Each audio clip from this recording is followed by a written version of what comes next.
څنګه وطن په ما ګرانه همدې ته امنیت وایي.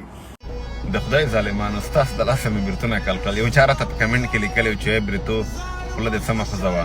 د رئیس سیلاب په نوم د KPF ځواکونو پخوانی عسکر په امریکا کې وژل شوی دی او د نوموړي په ګډون 15 نور افغانان هم په دې وروستیو کې په امریکا کې وژل شوي دي. په امریکا کې د وژل شوي خوستي ځوان رئیس سیلاب په اړه مو پوره معلومات درته راټول کړي. که غواړئ چې تاسو یې هم په اړه پوه شئ چې نوموړی چا، ولې او د څه په خاطر وژلی، نو په ویډیو کې را سره تر پایه پاتې شئ. رئیس سیلاب چې د خوست ولایت د کروانسرای اړوند سیمې اوسیدونکی و، د افغانستان د جمهوري نظام پر مهال په دغه ولایت کې د ځانګړي قطعې یا KPF عسکر و چې له سقوط سره سم امریکا ته ولاړ. د نوموړي د مړینې علت معلوم نه دی، خو ځینې ملګري یې وایي چې نوموړی څه موده وړاندې افغانستان ته راغلی و چې له افغانستان څخه یې په ټولنیزو رسنیو ویډیوګانې خپرولې او افغانانو ته په افغانستان کې د امن او ارامښت پیغامونه ورکول.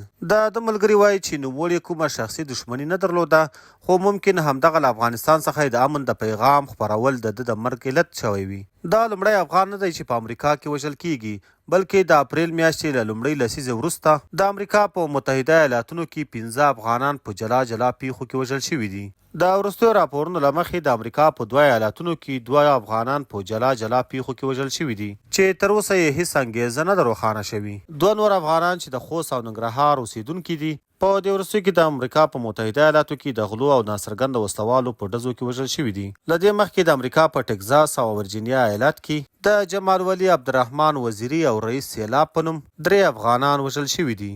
که څه هم د ځینو پیښو انګیزه د خپل منځي تاوتریخوالي او د موټر پارکینګ پر سر جنجالونه ښودل شوي،